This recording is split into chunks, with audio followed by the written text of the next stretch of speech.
Friends, इस video में हम सेट्स का एक ऑपरेशन जो कि यूनियन ऑफ सेट्स हैं उसको हम देखेंगे कि उसको वो क्या होता है और उसको कैसे फाइंड करते हैं। तो चलें वीडियो को स्टार्ट करते हैं। पहले हम ये दो सेट ले रहे हैं। सेट ए है 1 2 3 एंड सेट बी है 2 4 6। Now we are going to find the union of these two sets. Here you see this symbol which is like U. ये यू की तरह है लेकिन ये यू नहीं है। ये यू की तरीके से सिंबल होता है जिसको हम यूज़ करते हैं यूनियन शो करने के लिए। जब भी हम दो सेट्स या उससे ज़्यादा का यूनियन फाइंड करेंगे तो हम उनके दरमियान यही सिंबल यूज़ करते हैं।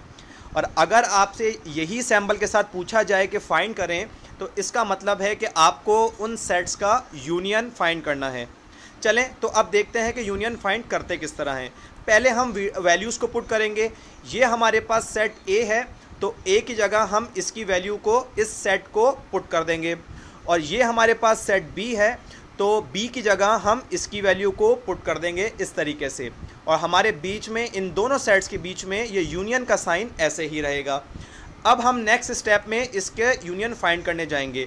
अगर आप यूनियन वर्ड पे ही गौर करें तो यूनियन का मतलब यूनाइट होना।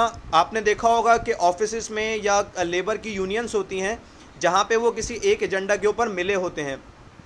तो यूनियन बेसिकली होता है चीज़ों को जोड़ने के लिए यूज़ होता है। और सेम मीनिंग इसका सेट्स के लिए भी यूज़ होता है।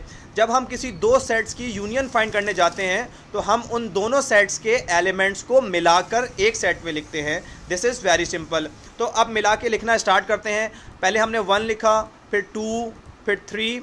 अब 2 ऑलरेडी हम लिख चुके हैं। और सेट की ये प्रॉपर्टी होती है कि सेट के जो एलिमेंट्स हैं वो डिस्टिंक्ट होने चाहिए, उसमें रिपीटिशन नहीं होनी चाहिए। तो 2 ऑलरेडी लिखा हुआ है तो 2 हम दोबारा नहीं लिखेंगे। नेक्स्ट 4 और फिर ये 6।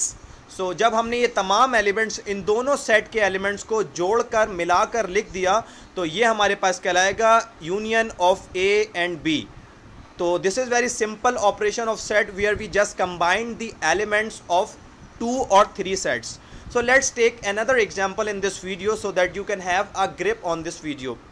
So now again we have considered two sets. In the first set we have first 4 prime numbers 2, 3, 5 and 7, and the other set which is B we have starting 5 odd numbers 1, 3, 5, 7 and 9.